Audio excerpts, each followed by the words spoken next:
Abu Wail says that a man named Nohek bin Sinan came to Hazrat Abdullah bin Masud radiyallahu anhu and said, O Abdul Rahman, how do you read this word? With Alif, first Urdu alphabet, or ya last Urdu alphabet, Mimma in ghairi asinin, or min ma'in ghairi yasinu.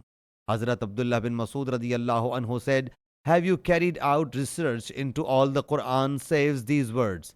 He said, I recite Mufassal chapter in one unit. Hazrat Abdullah bin Masud radiyallahu anhu thereupon said, you read basically as poetic verses are read.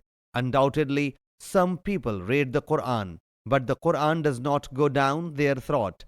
However, the Quran benefits when it impresses itself on the mind and gets fixed. Out of all poses of the prayer, the bowing and prostration hold more excellence.